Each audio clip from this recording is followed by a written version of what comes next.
اس کو ذبح کریں شرعی طریقے سے، جس طرح گائے اس کو بھیڑ بکری کو ذبح کرتے ہیں، یا خود سے مر جائے، اس کا گوشت تو کسی صورت میں آپ نہیں کھا سکتے، لیکن اگر اس کو آپ ذبح کریں گے تو اس کا جو چمڑا ہے وہ پاک ہو جاتا ہے۔ حرام ہے، آپ اس کو پکا کے کھا نہیں سکتے، لیکن وہ اس قسم کا استعمال جائز ہے، اس قسم کا استعمال آپ اس کو استعمال کر سکتے ہیں، وہ پاک ہے۔ یہ ذبح شرعی کی برکت ہے کہ وہ ذبح شرعی کو، البتہ سب حیوانات ایسے نہیں ہیں، بعض حیوانات جیسے بھیڑیا ہے، شیر ہے، لومڑی ہے، آپ کہہ سکتے ہیں کہ یہ قابل ذبح حیوانات ہیں، باقی سب حیوانات اس طرح کے نہیں ہیں۔ اچھا، آپ نے قبلہ مردوں کے لیے تو بتا دیا کہ مردوں کے لیے ستر شرعی کیا ہے نماز کے دوران، تو خواتین کے لیے بھی کہ کس حد تک لباس ان کا ضروری ہے کہ وہ پاک ہونا چاہیے، اور اس کے بعد ساتھ ہی یہ طہارت کی جو شرط ہے یہ تقریباً یکساں طریقے سے مرد اور عورت میں اس میں کوئی فرق نہیں ہے کہ مرد کا لباس پاک ہونا چاہیے، مباح ہونا چاہیے، مردار کا بنا ہوا نہیں ہونا چاہیے، اسی طرح خاتون کے لباس کو بھی پاک ہونا چاہیے اور اس کو مباح ہونا چاہیے، مردار سے اس کا لباس نہ بنا ہوا ہو۔ البتہ اگر ان دونوں میں ایک لحاظ سے فرق پایا جاتا ہے، وہ یہ کہ یعنی خاتون جتنی پابند ہے، یعنی جن اعضاء کو چھپانا نماز کے دوران خاتون پر واجب ہے، ان تمام اعضاء کو چھپانا مرد پر واجب نہیں ہے۔ تو نماز کے معاملے میں مرد صرف جو ہے نا وہ ستر عورتین جسے کہتے ہیں، یعنی شرمگاہ کو اگر وہ چھپا لے، باقی اس کا جسم اگر برہنہ بھی ہو تو اس کی نماز ہو جاتی ہے، جبکہ یہ آپ کم سے کم مقدار بتا رہے ہیں، یعنی ضروری نہیں ہے کہ یہ تو کم سے کم مقدار بتا رہے ہیں نا جی۔ اچھا، لیکن اگر خاتون جو ہیں وہ صرف نماز کے دوران 3 چیزوں کو ظاہر کرنے کی اجازت دی گئی ہے، 3 چیزیں، ہتھیلیاں مطلب ایک کلائی کے جوڑ سے لے کر انگلیوں کے سرے تک یہ حصہ، اور چہرہ اس کو ظاہر کر سکتی ہے، اور پاؤں بھی نماز کے دوران اگر اس میں جراب اس میں پہنے ہوئے نہ ہوں تو اس میں نماز ہو جاتی ہے۔ البتہ اس میں ایک دلچسپ نکتہ ہے، وہ بھی میں عرض کرتا چلوں، وہ یہ کہ نماز کے دوران خاتون کے لیے ضروری نہیں ہے کہ وہ اپنے پاؤں کو چھپائے، یعنی بغیر جرابوں کے اگر نماز پڑھے گی تو اس کی نماز صحیح ہوگی، لیکن اگر اجنبی دیکھ رہا ہو اس کے پاؤں کو تو اس صورت میں یعنی اجنبی کو دکھانا جائز نہیں ہے، گناہ خدا دیکھ لے کوئی حرج نہیں ہے، لیکن کوئی اجنبی مرد دیکھ لے تو وہ جائز نہیں ہے۔ جائز کا مطلب یہ کہ نماز پھر بھی نماز ہو جائے گی نا، نماز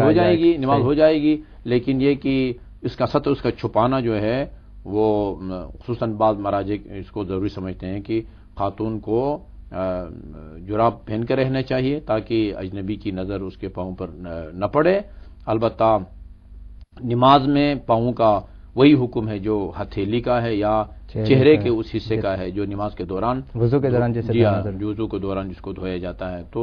نماز میں فرض کیجیے اگر بند کمرے میں نماز پڑھ رہی ہے، کوئی اجنبی دیکھنے والا نہیں ہے، یا بند کمرہ نہیں بھی ہے، گھر کے اندر پڑھ رہی ہے اور سب محرم بیٹھے ہیں، یا اس کے میاں ہیں یا اس کے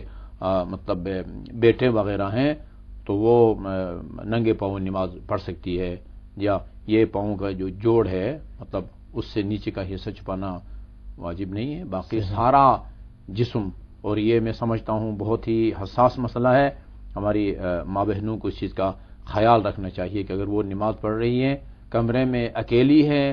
تاریکی ہے اور اس نے لائٹیں بھی آف کر رکھی ہیں، پھر بھی اگر اس کے جسم کا مطلب سر کا ایک بال بھی یعنی چادر سے باہر ہے یا سارے بال چادر کے اندر ہیں، لیکن جو چادر اس نے وہ اوڑھ رکھی ہے یا دوپٹہ، اس کا کپڑا اتنا مطلب نازک ہے کہ باہر سے بال نظر آتے ہوں، تو اس صورت میں بھی خاتون کی نماز باطل ہو جاتی ہے۔ لہذا لباس مسلی میں خاتون کو اس نقطے کی طرف بہت زیادہ توجہ دینی چاہیے کہ اس کے بال نظر نہ آئیں، اور نہ ہتھیلی اور چہرہ یا پاؤں کے علاوہ جسم کا کوئی اور حصہ اور کپڑے سے باہر بھی نہیں ہونا چاہیے اور کپڑے کے باہر سے بھی جسم کے حصے باریک کپڑا نہ ہو کہ نہیں آنا چاہیے ورنہ پھر نماز باطل ہوگی۔ اچھا قبلہ، آپ نے کہا ہے کہ اتنا کپڑا اس کا پاک ہونا ضروری ہے کہ جس سے ہم شرمگاہ کا ستر کر سکتے ہیں۔ اگر اس سے کم مقدار میں کپڑا ہے، فرض کرتے ہیں رومال ہے ہمارے پاس، وہ نجس ہے، یا جراب ہے اور وہ تھوڑی سی نجس ہو، تو کیا وہ لباس میں شامل ہے اور اس کے نجاست کی وجہ سے نماز باطل ہے، نہیں پڑھ سکتے، یا اس کا حکم کچھ اور ہے؟ جی، یہ نماز میں کچھ چیزیں ہیں کہ اگر ان کو نجاست لگی ہوئی ہو تو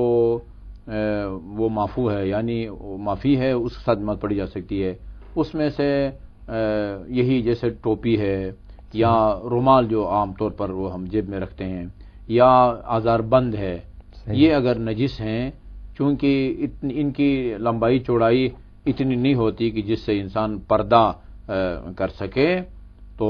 ستر عورتین شرمگاہ کو چھپا سکے، اس لیے یہ اگر نجس ہیں تو اس میں کوئی حرج نہیں ہے۔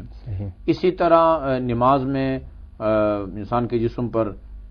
البتہ نجاسات میں سے خون کے بارے میں خصوصی طور پر یہ کہا گیا ہے کہ آپ کے لباس کے اوپر یا آپ کے جسم کے اوپر خون کا کوئی قطرہ ہے، ذرہ ہے یا قطرہ ہے، مگر وہ اتنا چھوٹا ہے کہ فقہاء کی کتابوں میں روایات کی روشنی میں درہم بغلی کہا گیا ہے۔ آج کل یہ جو 1 روپے کا سکہ ہے، 1 روپے کے سکے کے برابر یا اس سے کم مقدار میں خون اگر آپ کے کپڑوں کو لگا ہوا ہے یا جسم کو لگا ہوا ہو تو وہ معافی ہے، اس میں نماز پڑھی جا سکتی ہے۔